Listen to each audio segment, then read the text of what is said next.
고금리와 정치 불안 등으로 불황에다 어두운 소식까지 이어지면서 자영업자들에게도 직격탄이 되고 있습니다.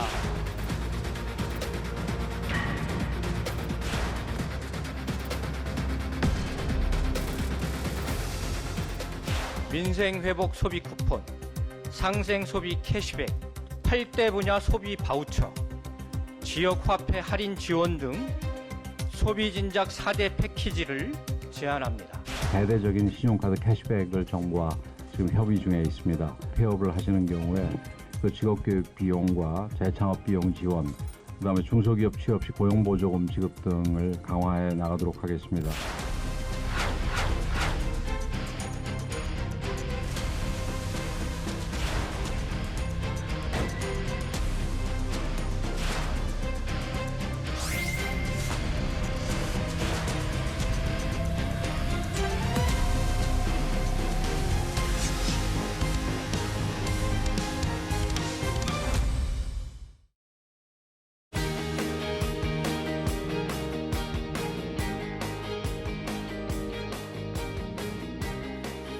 여러분 안녕하십니까? 정관용입니다. 소비 침체와 내수 부진이 이어지면서 자영업자의 어려움이 그 어느 때보다 큽니다. 특히 대출금 연체나 폐업 위기에 몰린 자영업자들이 큰 폭으로 증가하고 있어 대책 마련이 시급한 상황인데요. 정부는 금융부담 완화, 재기 지원 등의 대응책을 내놓고 있고 국회도 신용카드 캐시백 사업, 지역화폐 할인 지원 등을 제안하면서 지원 방안을 모색하고 있습니다. 자영업자의 경영 환경 개선과 경기 부양 정책과 같은 좀 더 장기적인 관점의 대책이 필요하다, 이런 목소리도 나오고 있는데요. 오늘 이 시간 자영업자의 위기 실태, 지원 방안을 짚어보고요. 자영업자 대책의 바람직한 방향은 무엇인지 토론해 보겠습니다. 함께 토론할 분들 소개해드리죠. 소상공인 연합회 회장 지내셨던 최승재 전 국민의힘 의원, 어서 오십시오. 네, 안녕하세요. 반갑습니다. 네, 더불어민주당 전국 소상공인 위원장을 지내셨던 이동주 전 의원, 어서 오십시오. 네, 반갑습니다. 이동주입니다. 인천대학교 무역학부의 오구석 교수, 어서 오십시오. 네, 안녕하세요. 오구석입니다. 중소벤처기업연구원의 정은혜 연구위원, 어서 오십시오. 반갑습니다. 정은혜입니다. 최승재 전 의원, 지금 중소기업 옴부즈만 맡고 계시죠? 네. 누구보다 이 현장의 목소리를 많이 듣고 계실 텐데 요즘 자영업자 실태를 어떻게 파악하고 계세요? 상당히 어려운 상황이라고 할 수 있습니다. 어느 정도로 어렵습니까? 요새 자영업자들 소위 얘기해서 곡소리 난다고 할 정도로 내수 부진은 계속 이어지고 오고 있고요. 오랫동안 누적되었던 사실 채무라든지 이런 것들이 있는데 지금 소비 심리가 살아나지 않고 여러 가지 또 문제가 또 한꺼번에 겹쳤지 않습니까? 그러다 보니까 아무래도 수입이 적은 수밖에 없는 환경에서는 사실 하루하루 좀 앞날을 내다보기가 좀 어려운 지경이라고도 사실 할 수 있을 것 같습니다. 네, 언제 좋았던 적이 있느냐 이런 말도 있긴 합니다만 숫자상으로 봐도 요즘 심지어 IMF 직후 때보다도 어렵다 이런 얘기들이 나오는데 실제 그렇습니까, 이동주 전 의원?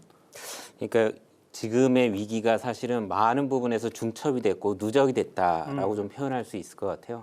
특히나 코로나 3년을 거치고 나서 취약해질 대로 취약해진 우리 소상공인 체력이 회복되기도 전에 지속적으로 경제 성장률은 멈춰 있고 오히려 더 하락하고 있는 추세고, 고비용이라고 할 수 있는 고금리 고환율로 인해서 많은 부분에서 소득 양극화가 벌어지고 있거든요. 그러다 보니까 그게 당연히 장기적인 소비 침체로 이어지고, 그게 곧 소상공인들은 매출 부진으로 나오고 있는 상황이라 정말 이 소상공인들은 게다가 또 요즘 이제 정치적 불안한 탄핵 정국 때문에 소비도 꽝꽝 얼어붙었어요. 설 연휴도 옛말이고 그러다 보니까 정말 아사 직전에 처해 있지 않을까 이런 상황입니다. 오구석 교수는 어떻게 파악하세요? 네, 같은 생각입니다. 아마 이제 코로나에서 회복하지 못한 상황에서 사실 요즘은 이제 금리는 조금 낮아지고 있지만 금리 문제, 그다음 우크라이나 전쟁으로 인한 물가 상승, 거기다가 이제 우리나라의 어떤 자영업의 어떤 구조적인 문제는 여전히 해결되지 않고 남아 있고요. 또 최근에 이제 플랫폼과 같은 어떤 새로운 독과점이 발생을 하면서 어떤 경쟁력에서도 심각한 어떤 도전을 받고 있는 상황인 것 같습니다. 사실 뭐 자영업자 지금 골목상권 사장님들께는 어떤 위로를 드려도 좀 어려울 정도로 힘든 상황이다라고 생각이 됩니다. 정은혜 박사, 뭐 주목되는 숫자들 같은 게 있으면 그런 것도 좀 얘기해 주시죠.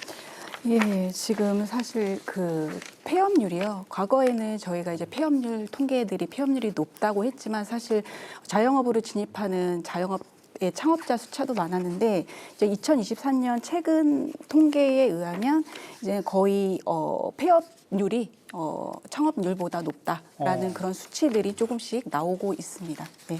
그러니까 동네 식당들이 생겼다가 사라져도 또 다른 식당이 생겼었는데 네. 이제는 사라지고 아예 문을 못 열고.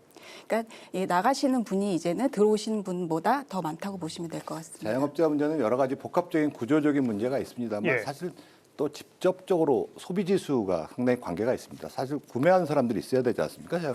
그런데 소비 지수는 과거서부터 상당히 낮았습니다. 낮았고 또 한때는 88, 이제 100을 기준으로 했을 때 비관과 낙관으로 봤을 때 지금 소비 지수가 상당히 좀 올라가긴 했습니다. 92 정도인데 여전히 비관적인 요소가 있습니다. 그래서 소비 지수가 올라갔다 치더라도 기본적으로 여러 가지 복합적인 문제에서 소비가 좀 살아나야 되는 그래서 경제적인 복합적인 문제 또 그다음에 환경 문제 이런 부분들이 사실 뭐 정치권의 문제도 있을 수 있죠. 그런 문제를 해결하지 해야지만이 안정성 있게 또 미래 전망 또 절망적이면은 사실은 모든 예, 사람들이 예. 지갑의 문을 닫는 문제도 있는 것 같습니다. 또 뭐 배달 앱 이런 것들이 새로 생기면서 이리저리 수수료가 나가는 구조가 또 생긴 거 아닙니까? 네, 그렇죠. 이제 매출 규모에 따라 다르겠지만 사실 저희가 이제 뭐 상당 부분 한 30%, 40% 정도가 이제 수수료로 나간다고 할 정도라고 하니까 사실 이게 제가 이제 개인적으로는 사실 이제 플랫폼이라는 현상이 생기면서 이 독점에 대한 어떤 새로운 현상들이 발생하고 있는 것 같아요. 근데 이제 기존 법규에서는 이게 독점에 이제 독과점 남용으로 들어가지 않지만 이제 소상공인의 어떤 생태계라는 관점에서는 이 부분에서도 공정거래법 관점에서도 조금 고민을 해볼 시점이 아닌가라는 생각이 됩니다. 교수님 말씀하신 것처럼 이제 저희가 과거에는 힘들기만 했고 아니면은 뭐 부채가 늘어났다 이건 2, 3년 전까지 했던 얘기인데 지금은 이 말씀하신 것처럼 구조적인 문제들이 자본력이나 콘텐츠가 있는 자영업자와 그렇지 못한 자영업자의 격차 그리고 어떻게 보면 플랫폼 기업에 종속되는 그렇죠. 그런 대기업 에 있는 소상공인 그리고 소상공인과 그리고 디지털에 올라타는 소상공인과 그렇지 못한 소상공인 이렇게 여러 가지의 이 구조적인 상황들도 더 악화되고 있다고 보시면 될 것 같습니다. 디지털에 올라탔다고 해서 또 다 성공하는 것도 아니잖아요. 디지털에 올라탔다고 해서 과거에 없던 수수료가 오히려 더 생긴 경우도 많고요. 그러니까요. 오히려 저희가 매출액이 표면적으로 보이는 매출액보다는 영업이익을 조금 더 확실하게 좀 따져봐야 될 것 같습니다. 영업이익률이 떨어진다는 거 아닙니까? 쉽게 말하면. 예, 저희가 그러니까 실제로 매출액이 단순히 표면적으로 오른 게 아니라 비용 구조가 수수료가 과거에는 저희가 임대료, 인건비 이런 거에 좀 많이 포인트가 있었다면 예, 지금은 예. 그 플러스 알파로 수수료가 뭐 5%, 10%가 아니라 뭐 배달 같은 경우에는 표면적으로는 6.8%, 9.8%지만 실제로 그 뒤에 있는 광고비나 울트라콜 그렇죠. 그리고 뭐 배달비 그리고 찌개 용기 같이 따지면 거의 35% 정도 되기 때문에 과거에는 확실히 이제 수수료가 중요한 비용 구조로 차지했다고 보시면 될 것 같습니다. 그래서 결과적으로는 지금 빚냈다가 그 제대로 못 갚아서 연체율 이런 것도 계속 올라가죠? 네, 계속 올라가고 있습니다. 지금 한국은행이 2024년 12월 금융안정 보고서를 냈는데요. 거기 보시면은 계속 최근에 나온 보고서에서는 약 1.7% 정도 연체율이 계속 올라가고 있고요. 그리고 취약 자영업자를 따로 분류하는데요. 여기에서는 지금 2020년 코로나가 시작했을 때 1, 4분기에는 7.42%였던 연체율이 2024년 3, 4분기에는 11.55%까지 증가를 했습니다. 코로나19 때 이제 채무를 증대가 됐죠. 그 당시에 뭐 제대로 사실은 영업을 못하는 상태에서 보상이나 지원금이 부족하다 보니까 대출이 좀 극대로 올라왔는데 지금 뭐 대출 지원을 또 많이 했고요. 엄청 많이 했습니다. 예. 뭐 사상책으로 했는데 그 다음에 코로나 끝난 다음에도 고금리가 계속 장기화 그렇죠. 됐었죠. 그러니까 영업비용 증가도 있는데 매출 증대도 안 된 상태에서 비용은 사실 대출도 비용으로 들어가지 않습니까? 당연히 망할 수밖에 없는 네. 구조고 힘들어질 수밖에 없는 비용이다 보니까 지금 또 거기다가 대출 잔액은 계속 누적되어 있고요. 이자도 못 갚는 상태가 이루어진 상태에서 사실은 어떠한 대책과 어떤 지원이 적절하지 못한다면은 거의 회생하기가 없는 수밖에 없는 구조로 지금 내몰리고 있다고 볼 수 있습니다. 네. 조금 구조적으로 분석해서 자영업의 이런 위기의 실체를 좀 그 원인을 진단해 보면 그렇지 않아도 OECD 국가 가운데 우리가 자영업자 비율이 매우 높아요. 그만큼 과잉 경쟁이 있는 상태입니다. 그런데 여러분이 지적하신 것처럼 코로나라는 위기, 그다음 소비가 제대로 안 되고 내수 활성화가 안 되는 부분, 게다가 플랫폼 사업자의 등장 이런 것들이 함께 겹친 거라고 볼 수 있는 거 아닐까 싶어요. 네, 우리 그렇죠. 이동주 의원님이 좀 분석해 보시죠.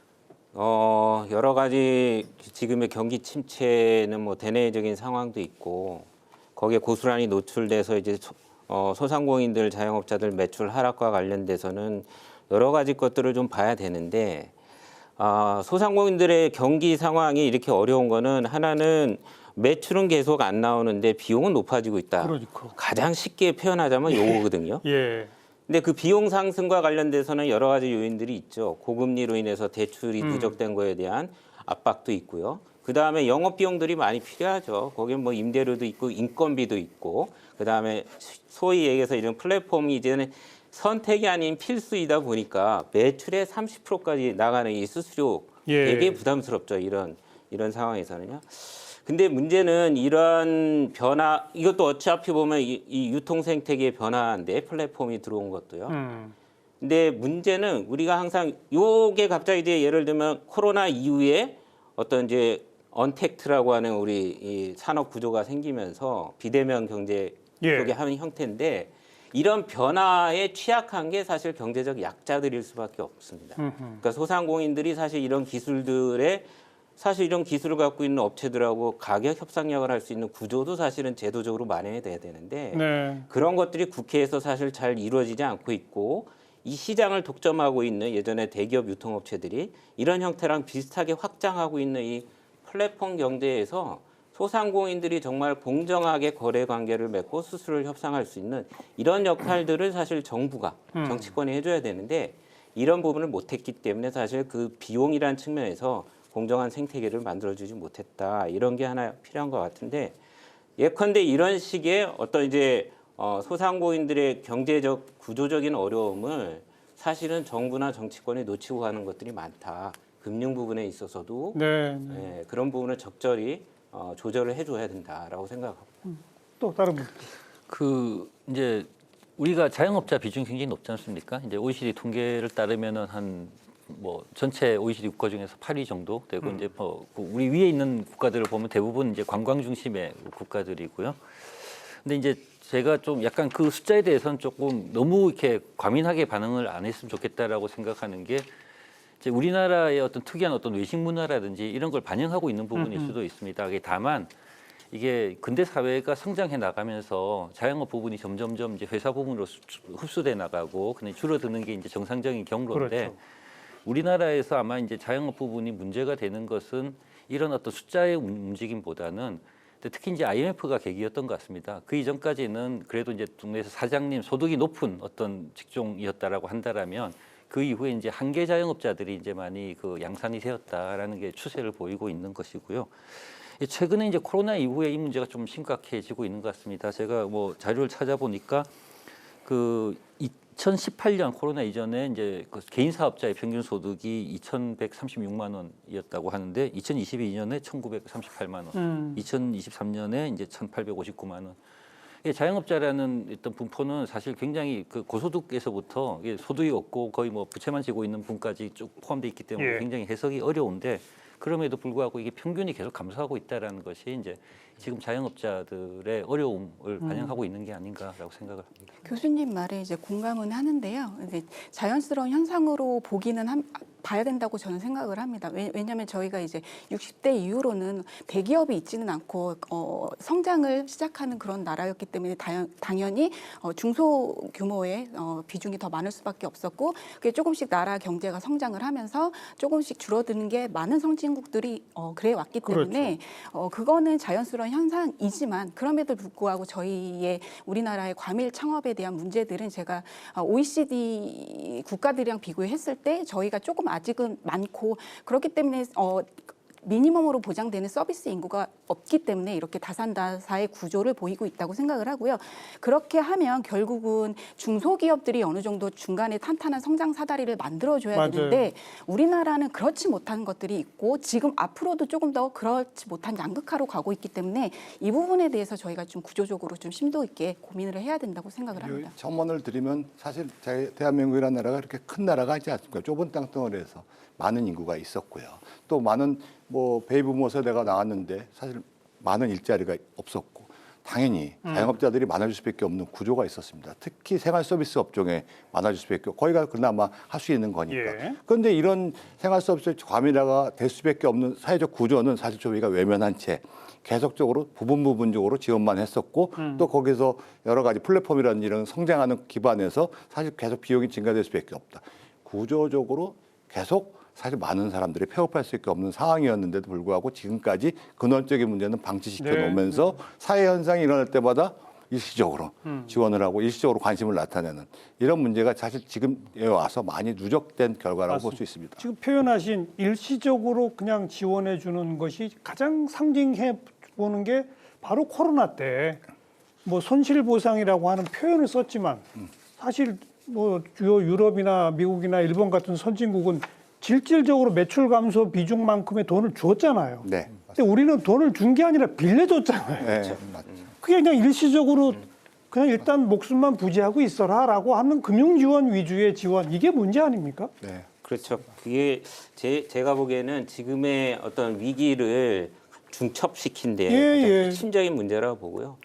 사실 지금 그때 비용으로 그 대출이었긴 하지만 다 그걸 조사해 보면 임대료, 인건비, 재료비 이런 데로 나갔습니다. 그렇죠. 고정 비용을 썼기 때문에 그건 어떻게 할 수가 없어요. 그냥 이제 거의 빈사 상태로 계속 끌고 온 건데 그걸 이제 빚을 또 내고 또 이중으로 또 빚을 내 갖고 지금 버티고 있는 상황이라서 저는 이번에 금융 대책들을 정부가 계속 발표를 하지만 실질적으로 도움을 주려면 손실보상 소급 적용을 지난 대선 때 다 약속을 하지 않았습니까? 말은 다 했어요. 네, 실질적으로 그거를 해야 된다고 봐요. 지금이라도. 근데 지금 다시금 그 얘기를 꺼낼 분위기가 아닌 것 같아요, 지금. 그 문제에서부터 단추를 잘못 낀 거를 제대로 좀 메꾸지 않으면 이 문제를 나중에 모르게 호미로 막을 걸 가래로 막아야 되는 이런 상황이 오지 않을까 저는 참 걱정이 돼요. 저도 이게 이제 코로나 시대에 어떤 자영업자들이 어떻게 보면은 이제 자영업자들 그 당시엔 그냥 이렇게 어려우니까 지원한다라는 문제가 아니라 어떤 사회적인 어떤 그 부정적인 외부성을 막기 위해서 자영업자들이 희생을 한 부분들이 있었잖아요. 그 그럼요. 부분에 대한 이제 보상이 있어야 된다고 생각하고 강제로 사람을 못 들어가게 막았는데 예, 그렇습니다. 보상을 안 해준 거예요. 그런데 이제 아마 정관용 교수님께서 말씀하신 것처럼 지금 이제 타이밍이 좀 놓친 게 아닌가라는 그런 어떤 생각도 들고요. 예, 그럼에도 불구하고 만약에 이제 또 다른 어떤 팬데믹이 온다라면 우리가 거기에 또 준비해야 되는 게 아닌가라는 거죠.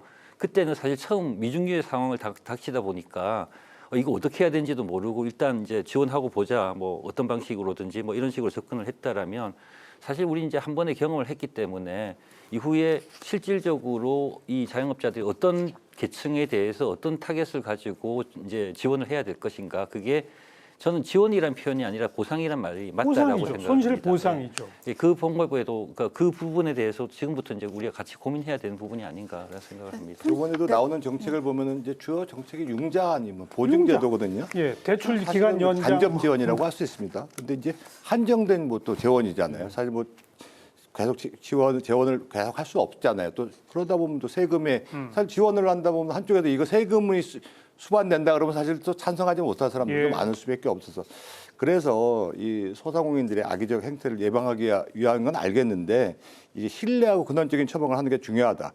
그게 사실 저는 그래서 말씀드리고 싶은 거는 소상공인들이 우리 사회의 생존 안전망이라는 걸 인식 전환을 해야 될 필요가 있다. 이건 특정 계층에 대해서 그냥 애틋함을 갖고 아니거나 특히 시혜가 아니라 공익적 관점에 왜냐하면 이게 생태계에서 상당히 중요한 역할을 하고 있고 또 그런 부분에서 그러니까 투자 공익 관점에서 기업 활동에 대한 어떤 그 비용에 대한 직접 지원이 좀 필요하다. 그러니까 사회보험료 사업주 부담 금액들도 100% 면제를 한다든지 이 중장기적으로 플랜을 좀 짜야 된다. 이게 비 온다 그래서 잠깐만 그냥 뭐 그냥 일시적으로 하는 게 아니라 그 근원적인 문제를 해결해야 되는 문제라고 생각해서 국가가 소상공인에게 상용 근로자보다 더 과중한 부담을 지우는 그런 문제. 사실 우리가 애써 외면하면서 급하다면 도와주는 형태. 이걸 좀 한 번은 관점에서 새롭게 접근해 볼 필요가 있다고 전 이 시점에서 필요하다고 봅니다. 네, 저도 같은 생각입니다. 근데 이제 저희가 코로나가 2020년 2월에 발생을 했을 때 아무도 아마 3년까지 갈 거라고 예상은 못했을 거고요. 저도 손실보전금 이제 설계할 때 조금 관여가 돼 있었는데 그 정부도 아마 그때는 3년 이상 갔을 거라고 상상은 못했고요. 그럼에도 불구하고 지금 이제 돌이켜 보면 제가 봤을 때는 대출에 대한 지원 방식들을 분명히 잘못했다고 생각을 합니다. 지금 저리 대출을 하든 대안 대출을 하든 어쨌든 1%라도 조금 더 돈을 갚아야 되는 상황들을 계속 누적되기 때문에 이거 갖고는 절대 근본적으로 해결할 수 없다고 생각을 하고요.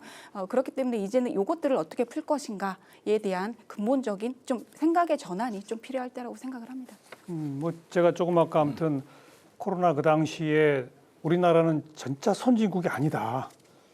말로는 정부 여야 할 것 없이 손실보상이라는 용어를 쓰면서 말로는 그러면서 매출이 수천만 원 떨어진데 뭐 실제로 현금 지원을 한 것도 있어요. 200만 원씩 줬습니다. 나머지는 전부 대출 이자 감면, 뭐 상환기간 연장, 결국은 빚 아닙니까? 그래 놓고서 무슨 선진국이다 우리가 말할 수 있느냐. 제가 굉장히 여러 차례 그런 지적을 한 적이 있는데 그게 쌓이고 쌓여서 지금 터지는 거 아니에요? 그렇습니다. 네, 맞습니다. 이게 이제 그렇고 이제 그게 이제 조금 경기 사정이 나아졌다거나 소비가 조금 진작됐다거나 그럼 모르겠는데. 그러면 괜찮았을 텐데 이제 그 외부 환경에까지 상황들이 안 좋아지니까 계속 또 악화 일로로 가는 것 같습니다. 그런데 이제 조금 아까 이동주 전 의원 얘기하신 것처럼 그럼 지금이라도 코로나 때 그 손실을 챙겨서 현금으로 다시 지원한다, 보상한다? 가능할까요? 논리적으로, 현실적으로 가능할까요? 그러니까 저는 그 문제와 관련돼선 사실 좀 우리가 사회적인 어떤 합의 지점이 있을 수 있다. 특히나 사실 이 GDP 성장률만 보면은 계속적으로 사실은 2% 3% 예전처럼 돌아가기는 중장기적으로는 아무도 그 예측을 못하는 상황입니다. 그렇다면 이 문제를 저희가 한 번에 해결할 수는 없다고 하더라도 조금씩은 털고 나가지 않으면 이걸 어떻게 그러면 그 경기가 성장률이 3% 이상 왔을 때 그러면은 다시 이거를 돈을 마련해서 줄 수 있을까? 3% 더 기대하기 어렵죠. 예, 더 시간이 갈수록 더 이 문제는 요원해질 수 있다라고 생각을 하고요. 하나는 그때 당시에 뭐 현금성 지원도 있지만 대부분 아까 말씀하셨지만 외국처럼 매출의 감소분이 아니라 이익의 감소분을 사실은 손실보상을 해줬어요. 그러다 보니까 이것도 굉장히 논란이 있었던 거거든요. 근데 그때도 놓친 거지만 지금도 그렇지만 그때는 어떻게 제로금리에 가까웠었고 어쨌거나 코로나라는 변동성에서 그렇게 영업비용이 높지는 않았는데 지금은 그때랑 완전 상황이 다르죠. 그렇기 때문에 저는 지금의 그 소상공인들 자영업자들의 입장을 헤아려 본다라면 지금은 그때보다 2배 이상, 3배 이상 고통스럽기 때문에 저는 100%는 아니더라도 최소한의 좀 지혜를 모아서 우리가 이 문제는 어느 정도 이렇게 좀 경감시킬 수 있는 대책을 마련해야 되는데 사실 지금 쭉 얘기했던 정부 금융지원 대책이 다 대안대출이고요. 이자 지원이고 만기 상환 이것밖에 없는 거예요. 대출 탕감을 해야 되나요? 그렇죠. 필요하면. 가능할까요? 저희가 그 미국식의 예를 들면 인건비나 미국이 코로나 때 했지만 임대료에 대해서는 지원을 해줬던 정부 지원금이 임대료나 인건비에 쓰였다. 그게 확인이 된다 하면 전액 줬죠. 지원 대출 형태지만 다 그걸 안 갚아도 상계를 해줬거든요. 제가 그 당시에 뭐 손실보상 때문에 단식도 했었고 의원 신분으로 이렇게 했었습니다. 그래서 많이 했는데 지금 정은혜 박사께서도 말씀하셨지만 저희 소상공인 자영업에 관련된 부분에 대해서 사실 통계라든지 시스템이 상당히 지금까지 소홀히 다뤄져 왔습니다. 그러니까 어떤 적절한 지원과 적절한 보상을 하기 위해서 체계적이고 그리고 또 실효성 있는 그런 부분이 좀 필요했는데 사실은 그때는 이제 응급 상황이라는 명목 하에 도리어 뭐 정말 어려운 사람들보다는 조금 형편이 좋아진 사람이다. 대출을 받을 수 있는 자격이라는 게 대출이 위급하게 나가야 되는 게 아니라 대출을 갚을 수 있는 사람들 위주로 나간 측면도 있을 정도로 뭐 그런 형국까지 있었습니다. 그 지원도 그 자격 요건도 따지고 이러다 보니까 계속 누적되어 왔던 부분입니다. 그래서 지금도 손실보상을 다시 하냐 안 하냐. 그다음에 여야가 이제 합의해서 지원금도 나갔고 나중에 보상법도 좀 바뀌었지만 그 당시에 가장 애로사항이 뭐냐면은 손실보상에 관련된 외국과 못했던 게 자영업자 문제를 그냥 어떤 현안이 생겼을 때 위급 상황에서 시의 정책으로만 쓰고 근원적인 국가 시스템에서 결여하다 보니까 어떻게 종합적인 대책을 내놓을 수 없다. 근데 그 문제를 해결하지 않는다면 지금도 보상이라는 이름이 나가더라도 실효성에서는 조금 의구심이 생길 수가 있고. 지금도 여전히 정부는 또 여러 가지 금융 지원책을 내놓고 있습니다만 그때와 마찬가지로 이자를 줄여준다, 기간을 연장해준다 이 정도인데 그거 가지고는 어렵다. 그럼 근본적인 탕감에 대한 안들이 좀 거론돼야 한다. 이제 결국 그 말씀인 거죠? 네, 이제 말씀해주신 프로그램이 이제 PPP 프로그램이라고 미국에서 이제는 대출을 해주고 그게 고용이나 아니면은 운영 관련해서 했으면 아예 그냥 탕감을 해주는 정책이었거든요. 그래서 저희 정부에서도 그때 이거를 이제 검토해 본 거는 아닌데 도입을 못한 측면이 있는데 그건 이제 3년 전, 4년 전 이야기고 저는 이제 개인적으로 드는 생각이 2025년에도 정부 대책 발표에 뭐 10조 원 새 출발 기금도 지원해 준다고 말씀을 드렸는데 저는 이게 좀 양분이 돼야 된다고 생각을 합니다. 그리고 거기까지 가는데 좀 허들이 있는 정책이 필요하다고 생각합니다. 그러니까 만약에 열심히 성실하게 지원했던 대출을 갚았던 사람들은 고정금리로 이자를 탕감해주고 그 다음 2년 갚으면 그러면은 여기서 10% 탕감해주고 이런 식으로 해서 허들을 만들어 놓고 그리고 성실 상한자나 아니면은 최소한 여기까지 새 출발까지 가지 않게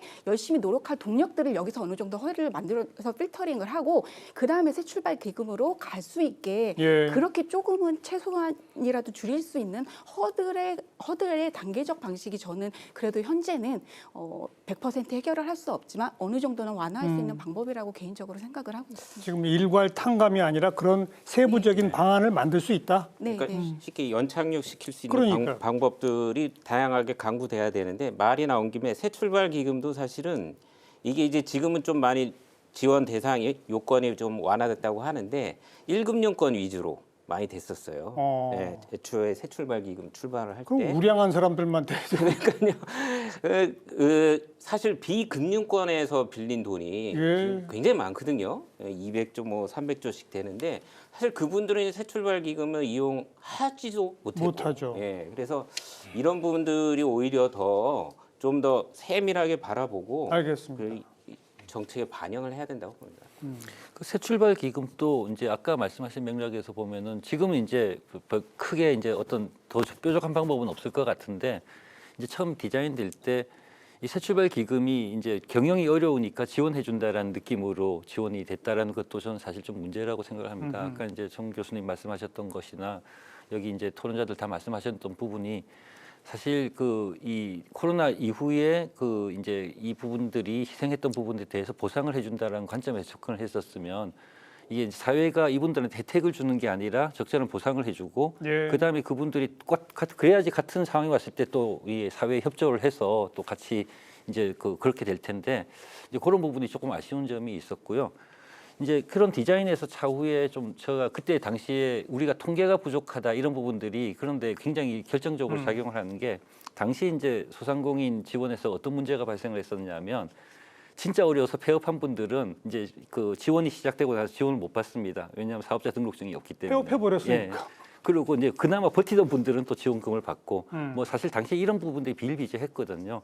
그래서 향후에는 이런 부분들에 대한 어떤 통계적인 준비들, 제도적인 준비들이 필요하지 않은가라고 생각합니다. 자, 금융 위주의 그것도 이자 뭐 삭감이나 상환기간 연장 등등의 위주로 진행되어 온 금융지원책 또 지금도 거론되는 금융지원책 이걸로는 부족하다. 이제 그런 진단을 좀 해봤고요. 두 번째 또 가장 중요한 것이 좀 어려워진 사람들 문 닫으면 재기나 회생을 도와주는 겁니다.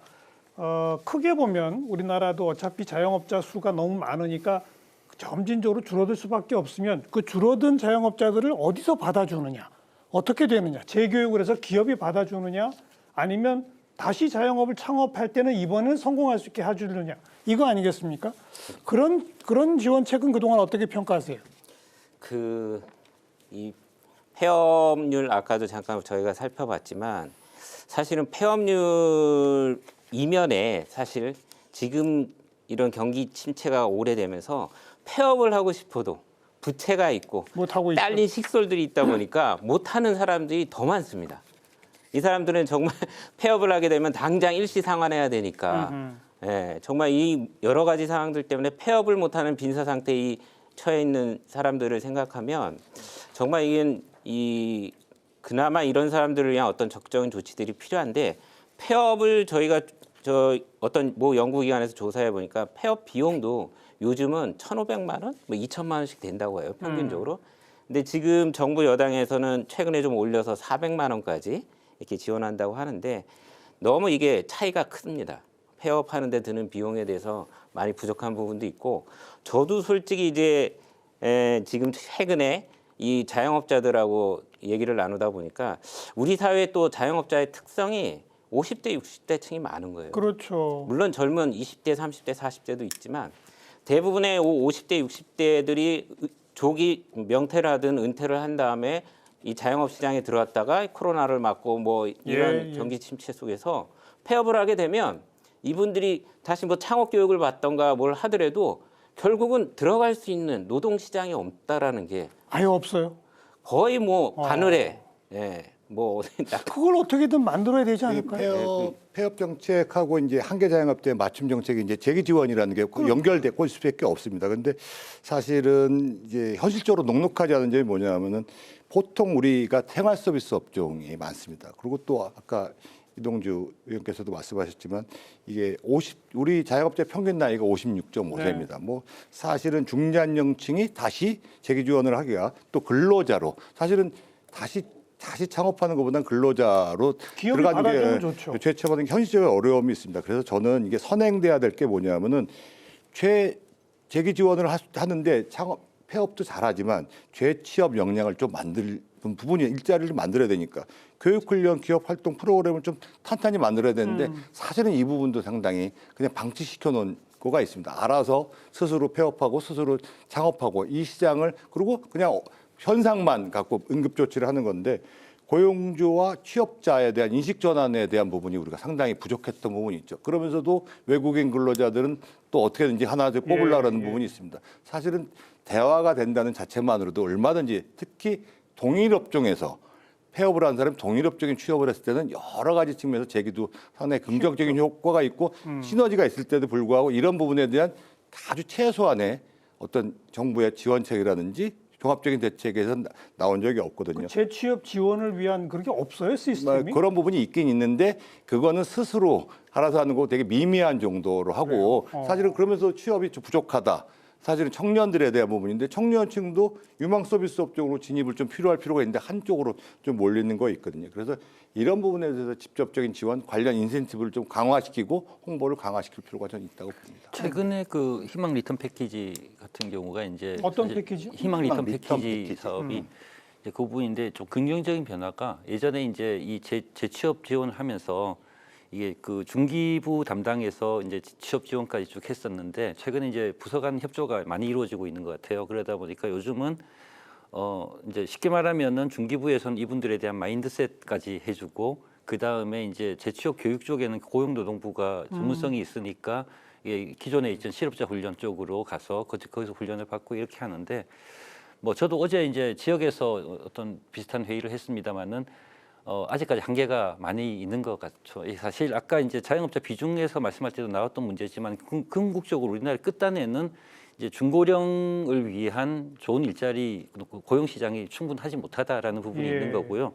또 다른 한편으로는 우리가 이제 프랙티스에서는 그러니까 자영업을 하시던 분이 나도 사장인데 어디 누구하고 같이 일하기가 이제 어떤 심리적인 장벽이 있고 또 채용하는 분에서는 또 이제 50대를 뽑아서 이렇게 이분한테 일을 시킨다는 게 부담스럽고 그래서 사실 이 부분은 이제 우리가 쉽게 해결할 수 없는 단기간 해결할 수 있는 부분들은 아니고요. 이제 기존의 어떤 중소기업이라든지 일자리 중고령층 일자리에서의 어떤 기업 문화라든지 그다음에 그 이 임금 제도라든지 이런 부분들이 다 연결되어 있는 부분인 것 같습니다. 근데 지금 이 초고령화 사회에는 꼭 필요한 거 아니에요? 그렇습니다. 예, 그럼에도 불구하고 최근에 이제 그 이 노력을 하시는 걸 보니까 제가 이제 그래서 물어봤어요. 지역에서 이분들이 취업자 받은 분들이 얼마나 취업을 하십니까? 라고 하니까 한 50% 정도 취업을 하셨다라고 50% 너무 높은데요 했더니 그게 길게 봐서 50% 정도 이제 취업을 한다라고 하고 그래서 이분들에게 어떤 적절한 일자리를 마련해주고 하는 것도 굉장히 중요하고 근데 이제 최근에 이제 이런 어떤 사업들이 꾸준하게 이게 계속 이제 발전해 나가고 있다라는 모습은 저도 이제 그 고무적으로 보고 있습니다. 예. 그렇지만은 아까 말씀드렸던 대로 실제로 이 문제를 빨아들일 수 있는 그 채널들이 아직까지 우리 사회가 좀 부족하다라고 생각이 교수님이 듭니다. 말씀하신 것처럼 사실 자영업자는 워낙 상황들이 다양하기 때문에 지금까지 지원했던 것들이 분명히 필요한 거였고 말씀하신 희망 리턴 패키지는 10년, 20년 꽤 오래된 지원 사업이었고 지금은 고용부 국민취업지원제도까지 해서 지원을 해주고 트레이닝도 해주고 있습니다. 다만 이거를 해결해가는 집행 과정에서 저는 좀 개선이 필요하다고 생각을 하는데요. 한편으로 생각을 하면 저희가 기술 창업이나 아니면은 자신만의 사업을 하고 싶어서 소상공인이나 자영업자에 뛰어드시는 분도 있지만 한편으로 생각을 해보면 떠밀려서 마지막에 임금근로자에서 퇴직해서 나와서 자영업자를 선택하는데 우리 보고 또 재취업을 하라고 말씀을 하십니다. 이게 근본적으로 맞나? 그리고 저희가 이제 제2 베이비붐 세대와 X세대가 퇴직하는 근데 그분들도 다시 올 건데 그분들은 어떻게 할 것인가? 라고 했을 때 이런 부분에 대해서 그러면 자영업자들이 재취업을 한다. 그러면 기업들한테도 어느 정도 인센티브를 주거나 아니면 기업들이 이 고용자들을 5, 60대를 활용을 해서 뭔가 좋은 제도를 있거나 이런 것들이 같이 병행이 돼야 된다고 하고요. 소상공인들이 이쪽으로 전이가 하게 되려면 소상공인 관점에서 좀 교육 지원도 해야죠. 예, 제가 예. 옛날처럼 얘기하는 게 온라인 아니면 낮에 하지 말고 밤에 하고 찾아가서 하고 주말에 하고 수시로 해라. 그래야지 소상공인들도 접근성이 높아질 거 그렇죠. 아니냐. 편의성이 있어야 될 거 아니냐. 이렇게 좀 교육도 좀 진행 방식이 좀 바뀌어야 된다고 생각을 합니다. 간단하게 말씀을 드리면 제가 아까도 말씀드리면 저희가 1년에 한 100만 개 정도가 창업을 하고 1년에 100만 개 정도가 폐업을 합니다. 예. 자영업자 엄청난 숫자입니다. 근데 이제 그 중에 문제가 뭐냐면 마땅히 할 게 없으니까 사실은 이제 그렇게 들어오는 거 있잖아요. 예, 예. 근데 이런 부분에 대한 그것을 저는 말씀드리고 그 취업에 관련된 인식 전환도 필요한데 정확한 이제 대한민국 정부에서 정보를 알려줄 필요 있다. 이 시장은 상당히 어려운 시장이야. 특히 이런 되게 어려운데 사실은 망할 줄 알고 어렵다. 아주 그리고 되게 실적이 없을 거라고 알면 사실 그렇게 많이 뛰어들지 않은데 예. 그냥 무조건 뛰어들고 나중에 대책 없이 이런 부분들도 있습니다. 그래서 그런 부분에 대한 정확한 내용과 이런 것들을 알릴 필요가 있다라는 부분이 상당히 필요하다고 봅니다. 저는 고용 시장과 관련돼서는 특히 50대, 60대의 재취업 시장과 관련돼서는 정부의 역할이 굉장히 중요하다고 보는데요. 네. 이걸 민간 기업 시장에다 맡기면 안 되는 게 아까도 얘기했지만 자영업자 시장에 요분들이 알바생으로 들어가게 되면 어떤 현상이 생기냐면요. 250만 원 주면서 정상적으로 젊은 청년들이 일해야 되는 자리를 이분들이 150만 원 받고 들어가서 일하게 돼요. 이런 현상들이 실제로 벌어지고 있습니다. 임금을 유보시키는 이런 역할들을 5, 60대가 하고 있어요. 왜냐하면 이분들이 완전히 영원에서 시작하는 게 아니라 얼마만큼의 자산도 있고 있다 보니까 자기는 200까지 안 줘도 된다. 100만 원만 줘도 된다. 이렇게 되는 현상이 생기거든요. 물론 중소기업이나 이런 데서도 사실 5, 60대에 대한 고용을 할 때 이런 문제가 안 생길까요? 이런 문제가 반드시 그 고용 조건 안에서 생깁니다. 네. 젊은 청년들도 사실 취업하기 어려운 이런 상황에서 그렇기 때문에 정부에서 이 고용 시장에 50대, 60대의 창업 교육을 하든 재취업 교육을 하든 교육은 시스템 하에서 바꾸면 되는데 그거를 실질적으로 취업으로 그다음에 그거를 중소기업이든 이런 데서 안정적인 일자리를 만들 수 있는 지원 대책을 만들려면 실태 파악서부터 정확히 해야 된다고 봅니다. 크게 아무튼 재기 회생 부분에서는 비어 있는 한 대목이 재취업으로 도와줄 수 있는 다시 창업을 도와주는 것보다 재취업으로 어떤 기업체에 다시 들어갈 수 있도록 그것도 적정한 임금을 좀 보장받으면서 그렇죠. 예. 거기에 대한 정부 역할이 매우 중요하다. 이제 그 말씀들 주셨고요. 자, 그다음에 이제 아무래도 경기를 좀 살리고 소비를 진작시키면 그나마 좀 숨통이 트이지 않겠느냐라고 해서 뭐 신용카드 캐시백, 뭐 지역 화폐 이런 얘기도 거론되고 지금 여야가 추경과 관련해서는 또 제일 뜨거운 쟁점이 1인당 25만 원, 35만 원을 그냥 쫙 현금으로 지원하면 돈을 써서 소비가 살아나지 않겠느냐. 그거 가지고는 안 된다. 이게 지금 첨예한 쟁점입니다. 그 점은 어떻게 보세요? 민주당은 여전히 25만 원, 35만 원 주자는 겁니까? 뭐 이제 대상을 이제 뭐 전 국민이냐 뭐 이런 부분들에 대해서는 뭐 열어놓고 논의하겠다라고 이제 발표는 했고요. 근데 일단 내수 소비 진작을 위해서는 그러한 저희가 코로나 때 경험해 보지 않았습니까? 전 국민 지원금을 통해 갖고 사실 그런 경제적 효과가 단기간일 수 있지만 지금은 그런 거라도 긴급하게 처방해야 될 때다라고 생각을 하기 때문에 이번 추경에서는 그게 얼마가 협상안에서 통과될지 모르겠지만 그 부분은 내수 진작을 위한 거는 반드시 좀 들어가야 되지 않을까 이렇게 생각합니다. 이게 조건을 이제 부여하고 현금성 지원을 한다면 상당수가 반대할 거라고 봐요. 왜냐하면 세금이 늘어난다는 부분이라서 이게 아무래도 전 국민 지원금 이렇게 단다면은 사실 뭐 받는 사람들은 반대는 하지 않을 거지만 그런 여러 가지 얘기를 좀 알려줄 필요가 있고 소비 진작 효과에 대해서도 사실 간접적 지원이거든요. 직접 지원이 아니라서 이게 저마다 분석에 논란이 좀 있는 부분이 있습니다. 검증 방법도 그렇고 그래서 초심을 좀 생각해서 이 위기 속 자영업자들 실효적으로 정책 수단을 좀 가중하고 직접 지원을 차라리 비용 절감을 시켜준다든지 임대료를 다든지 비용을 차라리 절감시켜주는 게 훨씬 효율적으로 훨씬 그들을 회생시켜주는 부분이 빠르다고 생각이 들고요.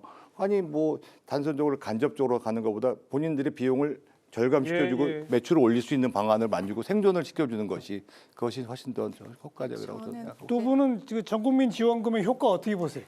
저는 우선은 기본적으로는 크던 작던 조금이라도 있다고는 봅니다. 왜냐하면 매출이라고 하는 건 지원을 하는 건 어쨌든 승수 효과가 조금이라도 일어나지 않습니까? 25만 원을 받으면 갈 거고 가면 이게 보일 거면 조금이라도 하나라도 더 살 수 있고 이런 기회의 폭을 넓히기 때문에 그리고 과거에도 저희가 이제 지원을 해줬지 않습니까? 그때도 이제 많은 연구기관에서 조사를 했을 때 분명히 있다고는 나왔습니다. 근데 하지만 이게 과거보다 클 것이냐? 그거는 퀘스천 마크지만 그래도 비용은 25만 원이면 임대료든 아니면 인건비든 25만 원의 가치는 하지만 매출액에 25만 원을 소비성으로 지원을 해준다면 승수 효과는 조금이라도 있기 때문에 없진 않다라고 생각이 들고요. 그리고 말씀드리고 싶은 거는 소상공인들이 그러면 영업이익은 결국은 매출 상승, 그다음에 비용이 차감이 돼야 되는 건데 이게 둘 다 안 되니까 저희가 이제 비용까지 어떻게 보면은 고민을 하고 있는 거거든요. 근데 근본적으로는 매출이 상승해야지 소상공인들이 잘 경영 환경이 나아지는 거라고 저는 생각을 합니다. 저는 교수님. 민주당의 많은 정책을 지지하지만 이제 직접 지원 25만 원, 전국민 25만 원 개인적으로 좀 반대하는 편이고요. 그래서 같은 어떤 예산을 쓴다라면은 조금 이렇게 타겟을 좁혀서 두텁게 지원하는 게 좋지 않나라는 생각이고 사실 왜냐하면 이제 이 한계 승수 효과를 말씀하셨는데 승수 효과라는 게 한계 소비 성향이 크면 클수록 승수 효과는 더 큰 거거든요. 한계 소비 성향은 소득이 낮은 쪽일수록 더 크게 나타납니다. 그러면은 사실 우리가 이제 소상공인 자영업자라고 하면 이분들 자꾸 공급자 입장에서만 보는데 이분들이 또 소비자시기도 하거든요. 그렇죠.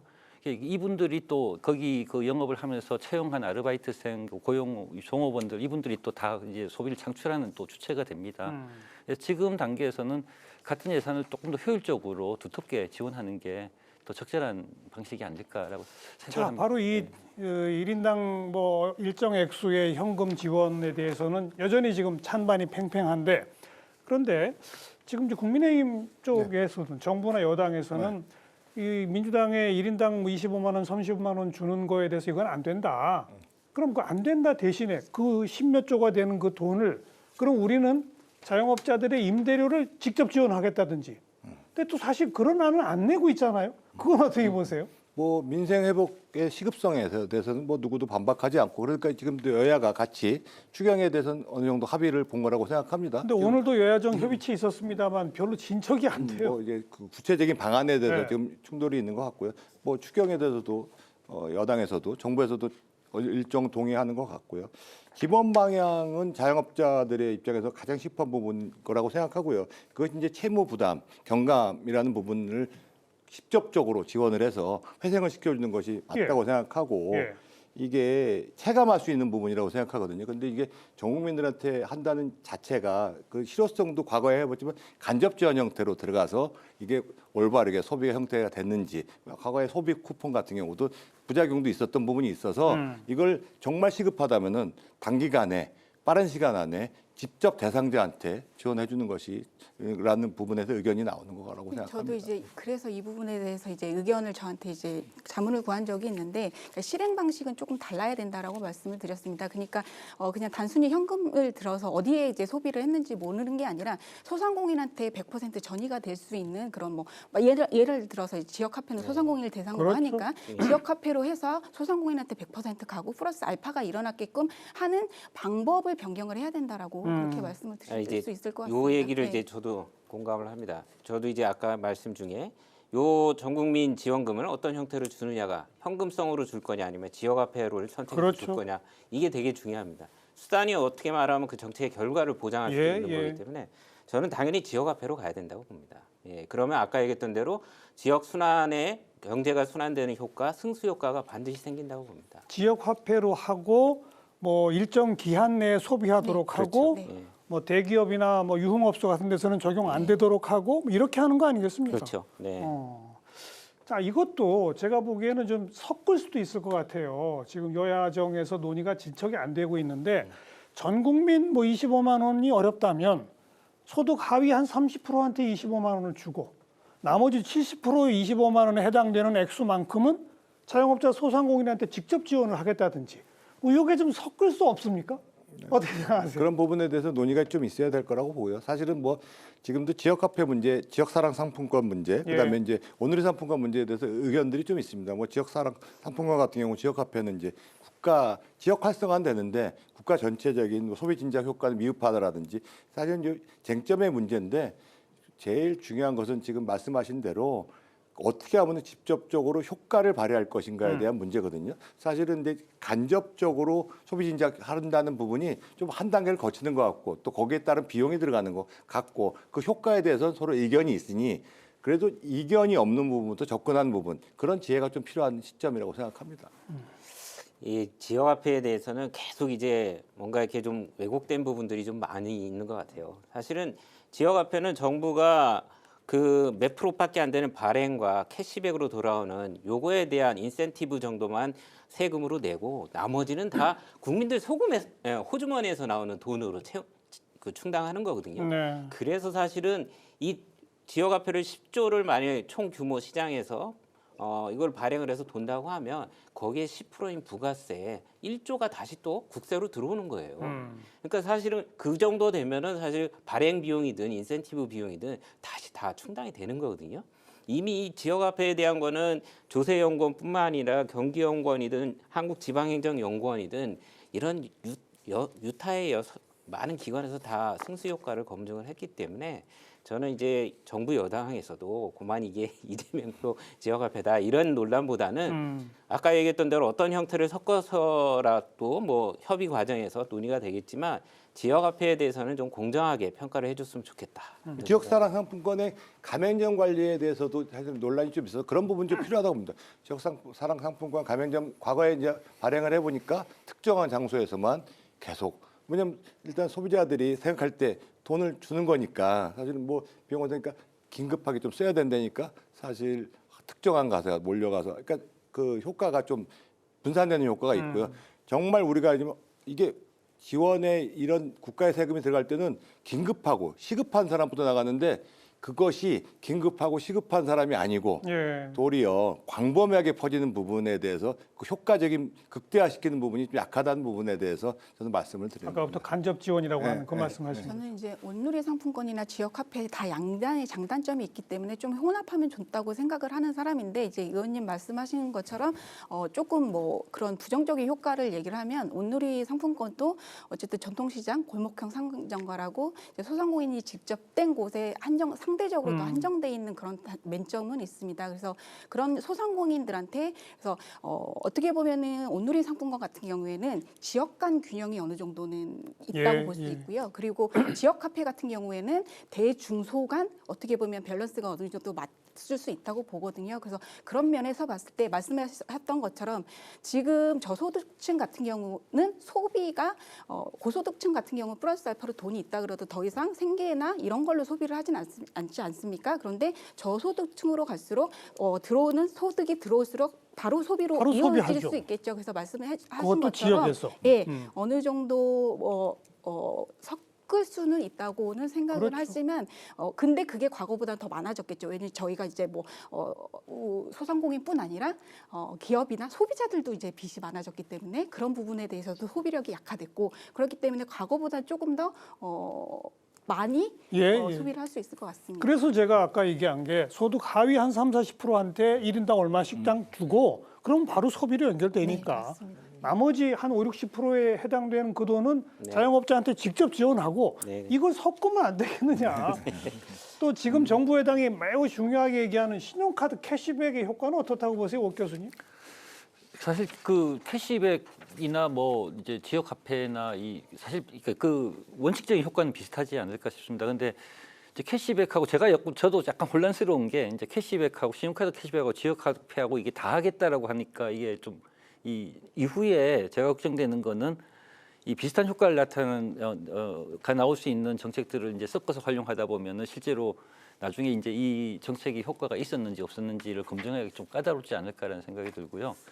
그래서 저는 뭐 아까 저도 개인적으로는 이제 지역 카페는 사실 그런 어떤 그 캐시백의 측면도 있지만 지역 경제 순환이라는 또 측면 또 이렇게 효과도 담고 있는 거지 않습니까? 그래서 그 둘 중에 하나를 택하라고 하면 저도 이제 지역 카페 쪽이 조금 더 긍정적인 효과도 있는데 있지 않느냐라는 내수 촉진 매출 기반 확대하는 거거든요. 근데 이게 기존에 쓰던 신용카드보다 더 쓰면 이렇게 되는 거니까. 이렇게 되는 거예요. 근데 이제 지출 재원이 좀 상대적으로 적을 수는 있겠습니다만 효과 측면에서 사업 활동 이제 존폐 고민하는 자영업자들 입장에서 본다면은 지금 뭐 조금 약간 뜨끔이지 하실 수 있습니다. 왜냐하면 이게 아무래도 캐시백을 한다는 것은 다시 돌려주는 부분인데 사실 지금 현재 상황에서 나온 얘기에 비하면은 캐시백은 알겠습니다.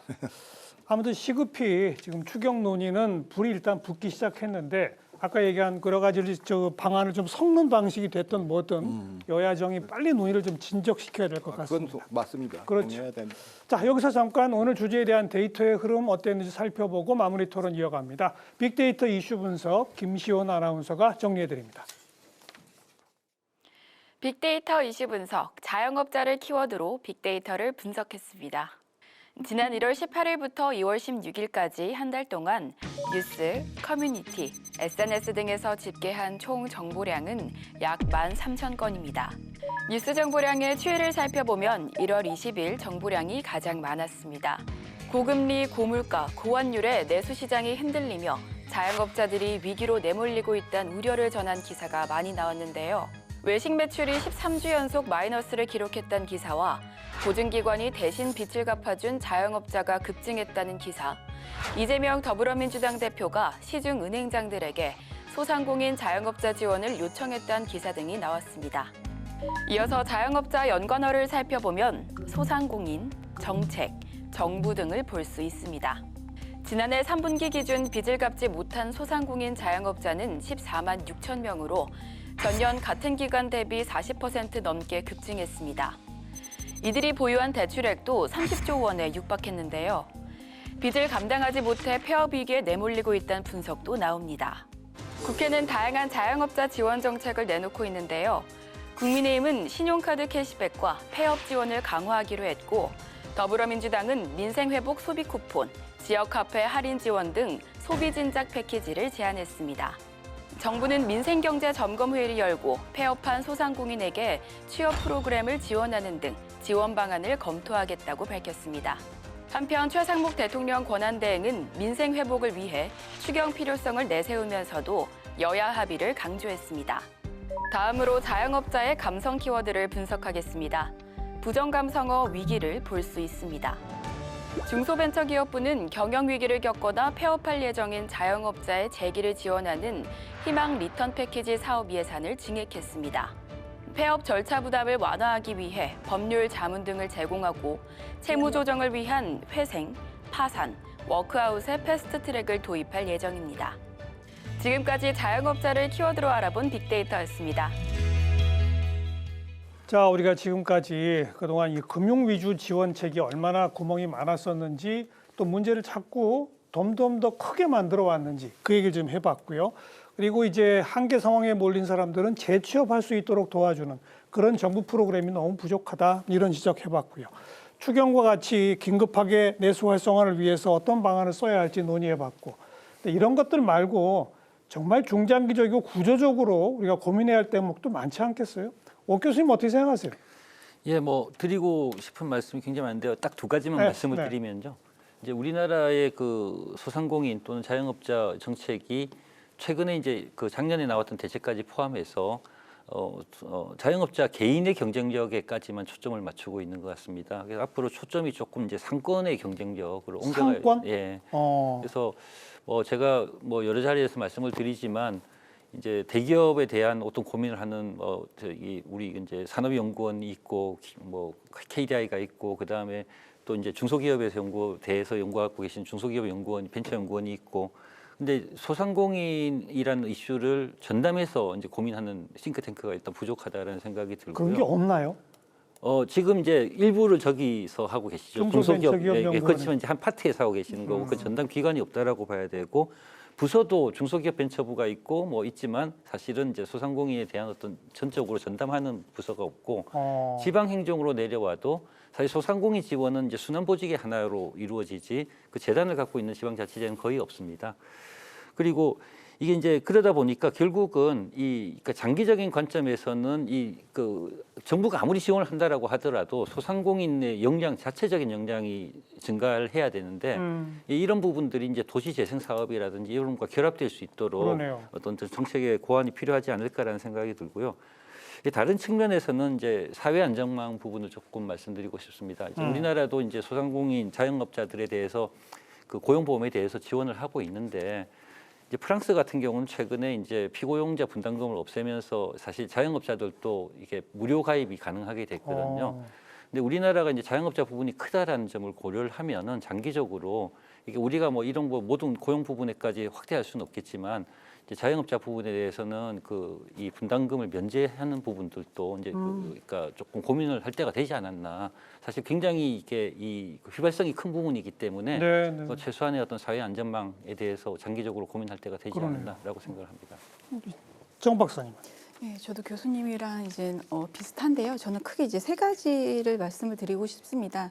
우선은 지금 하시는 것들이 지금 현장에서 지금 필요로 하는 것들을 하기 때문에 사회자님 말씀드린 것처럼 중장기 관점에서 우리가 좀 고민해야 될 것들이 지금 이제 아까 말씀하신 재기지업인이나 재창업을 한다고 하지만 그분들이 다시 재창업을 지금 해주는 지원으로 한다고 해서 그분들이 갑자기 경쟁력이 강화될 것 같지는 않습니다.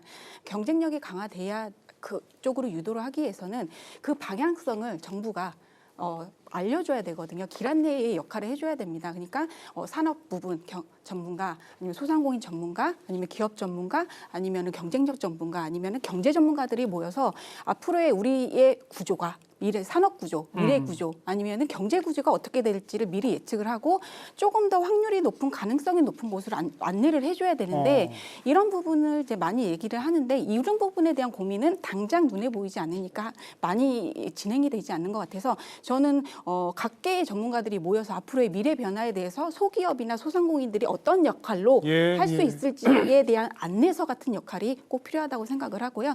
그건 우리 오 교수님 말한 소상공인 자영업자 전담 싱크탱크랑 비슷한 얘기네요. 그러니까 산업이나 아니면은 업종이나 아니면은 뭐 서비스 방식의 조금 구체적인 방향으로 이쪽으로 좀 길 안내를 해주는 그 교수님 말한 거 플러스 알파로 좀 마이크로한 것까지 좀 갔으면 좋겠고요. 그리고 아까 이제 상권 말씀해 주셨는데요. 이것도 저는 장기적인 관점에서는 우리가 아무리 뭐 애국인을 받아들인다고 해도 슬픈 얘기지만 이제는 지방 소멸은 막을 수 없는 현실이 되고 있습니다. 그러면 저희가 이 부분에서는 뿌리기식 지원이 아니라 조금 더 기능이 집적될 수 있는 곳 것들을 우선순위를 해서 거기에서 어떻게 5년, 10년 뒤에 도시구조나 미래나 상권구조를 그릴지 거기에 응축시키는 방향이 주요 거점별로 이루어져야 된다고 생각을 하고 거기에 소상공인과 상권 정책이 순환이 될 수 있도록 해야 된다고 생각을 하고요. 마지막에 이거는 제가 뭐 딱히 어떠한 솔루션이 있는 건 아니지만 자영업자, 고령 자영업자의 소득 영속성에 대해서 지금부터 대비하거나 고민하지 않으면 이 나머지에 따라오는 사회적 비용이 조금 더 클 수 있다라는 이런 생각이 들어서 연금이든 자산화든 이런 고민들이 좀 지금부터 좀 필요한 것 같습니다. 아까 사회안전망 말씀하신 거랑 같은 네, 맥락입니다. 맞습니다. 우리 이 의원님은? 저는 이제 소상공인 자영업자들 물론 이제 이 두 개념이 혼용되지만 사실은 이제 법적으로는 소상공인들을 많이 이제 규정을 하는데요. 예.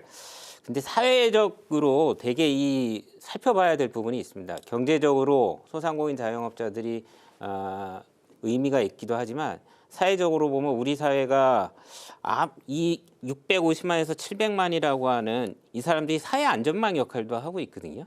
그러니까 제조업이나 이런 고용 시장에서 채용되지 못하고 있는 사람들을 또 이 자영업 시장에서 또 이 사람들 또 먹고 살아가는 이런 사회 안전망 역할도 하고 있고 저는 그렇기 때문에 사회가 갈수록 우리가 소비가 양극화되고 어떤 경제적 양극화가 심화될수록 자영업자층은 자영업자층의 사회 안전망 역할은 계속 부각될 수밖에 없다. 그런 생각이 듭니다. 그렇다면 정부 정책은 예전처럼 뭐 소상공인들 경쟁 속에서 강한 놈만 살리겠다 이런 정책은 바꿔야 돼요. 소상공인 자체를 자영업 산업 자체를 하나의 산업 기반으로 보여야 된다. 그렇기 때문에 사실은 저는 아까 얘기했던 정책을 별도로 막 중소기업이나 뭐 대기업하고 섞어서 이렇게 부처에서 한꺼번에 볼 필요가 보면 안 된다고 보고요. 명확하게 소상공인 전담하는 정책 부서가 필요하다고 보고 하나는 이 시장 자체가 들고 남이 있더라도 규모는 항상 우리 사회 언저리에서 기반을 잡고 있기 때문에 안정화시킬 수 있는 정책이 꾸준히 만들어져야 된다. 네. 사회 안전망이든 아니면 매출은 크더라도 고비용이 상승해서 순이익 작은 걸로도 버텨나가고 있는 이 시장을 어떻게 하면 보존시켜 줄 것인가. 이런 안정화시킬 수 있는 대책들을 마련해야 되는데 그러려면 소상공인에 대한 데이터가 꾸준히 축적되고 연구되어야 되는데 그런 정책 기능이 이 정부에는 지금 부족하다고 봅니다. 뭐 세 분의 말씀이 다 일맥상통하는 게 전담 연구기관도 전담 행정부처도 없다. 그거부터가 문제의 핵심이로군요. 우리 어떻게 보세요? 뭐 사실 그동안 자영업자 소상공인 문제를 정책을 좀 고도화하고 세분화하고 지원 범위를 넓혀왔는데 그런데도 여전히 같은 문제를 계속 반복하고 맞아요. 있습니다. 지금 이제 근본적인 이제 물론 이제 시급한 문제도 중요하지만 사실 이 원인에 대해서 근본적인 물음의 기본 방향을 좀 새롭게 창출할 필요가 있다. 그거의 첫 번째는 이 자영업자 문제, 자기 선택과 책임 원칙을 좀 분명히 좀 해야 되는 부분이 좀 필요하다 보고요. 이 뭐 스마트 디지털 요소 나오는데 이게 모든 소상공인들이 가능한 일이 아닌다는 거거든요. 또 어려운 사람들은 쉽지 않은 문제고 그래서 생활 서비스의 과당 경쟁 구조 극복, 유망 서비스 신시장 지출도 좀 필요한 거 보고요. 그러기 위해서는 각종 데이터 말씀하셨습니다. 세 분 다. 각종 충분한 데이터를 통해서 정보를 제공하는 거. 그다음에 자영업자 스스로 합리적인 선택을 할 수 있는 그걸 또 만들어야 된다. 이거 그다음에 직장 내 근로 취업 고용 환경도 종합적으로 해야 되고 마지막으로 꼭 드리고 싶은 말씀이 뭐 사회 안전망 공익적 얘기도 했지만 이 당사자가 배제된 응급 처방책 정책이 계속 문제가 된 것 같습니다. 그렇죠. 이게 당사자들이 현장에서 느끼는 이 목소리 생생한 이 제도나 장치에 대해서 그다음 지원도 그것이 지원인지 받는 사람 입장에서는 독약이 되는 그럼 장기적으로는 그런 경우를 많이 봤습니다. 그래서 당사자들이 충분히 정책에 반영할 수 있는 국가 시스템을 재정비할 필요가 있다고 저는 봅니다. 정말 따져보면 그래도 직장에 다니는 분들은 연월차 휴가도 있고 아프면 병가도 쓸 수 있고 퇴직금도 받고 그런데 이 소상공인 자영업자분들은 아프면 고스란히 자기가 혼자 책임져야 되고 휴가도 못 가고 이런 것도부터 좀 고쳐나갈 그런 게 필요하겠네요. 네. 자, 이제 토론 마무리하겠습니다. 정은혜 박사님부터 마지막 한 말씀, 뭐 한 30초가량 짧게 한 말씀씩 하시죠. 지금 소상공인은 버티기 경영이랑 불안한 노후 사이에서 굉장히 힘들고 벼랑 끝에 서 있다고 할 수 있습니다. 그래서 하지만 이렇게 버티는 것만으로는 아름다운 미래를 만들어 나갈 수는 없습니다. 그래서 지금 힘겨운 거 같이 이겨내시고 또 구조적으로 우리가 정부 그리고 기업 그리고 소상공인 다 같이 어떻게 가는 것이 우리 대한민국의 소상공인 생태계의 미래가 밝게 할 것인가에 대한 근본적인 좀 고민을 같이 해봤으면 좋겠습니다. 오구석 교수님. 예, 저는 제가 사실 이제 자영업 부분에 대해서 관심을 갖고 있는 이유는 아까 이제 사회 안전망 역할을 한다고 했지만은 우리 그러니까 사회의 어떤 관광 자원이라든지 지역의 특색을 만들어낼 수 있는 가장 중요한 자원이라고 생각을 맞습니다. 합니다. 그래서 여기에 역량이 어떻게 만들어지느냐에 따라서 우리나라 사고에 이제 10년, 20년 혹은 100년 뒤에 우리나라의 모습이 어떨까를 또 규정하는 부분이 될 수 있다라고 생각을 하고요.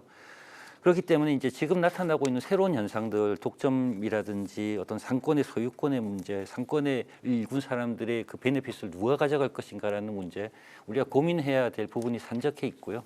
아까 말씀드린 대로 그래서 이런 부분에 대해서 조금 더 깊이 있게 고민하고 정책도 개발하고 데이터도 만들고 할 수 있는 그런 어떤 기반들을 지금부터 좀 만들어야 되지 않을까라고 생각을 합니다.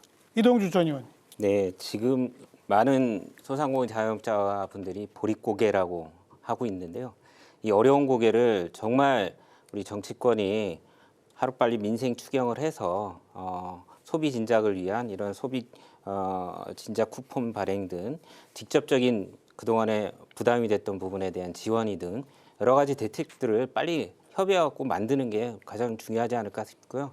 그 다음에 이제 중장기적으로라도 차기에 어떤 정부가 들어서든 간에 소상공인 자영업자는 산업정책으로 그걸 책임질 수 있는 명확하게 부서의 역할을 높일 필요가 있다. 이렇게 좀 말씀드리고 싶습니다. 최승재 전 의원. 위기의 자영업자 이제 확실한 탈출 전략이나 사실 쉽지 않은 주제입니다. 그렇지만 우리 주변의 문제, 우리 사회의 문제, 나의 문제일 수 있다고 생각합니다. 그래서 생산적이고 오늘 좋은 토론이 됐다고 생각을 하고요.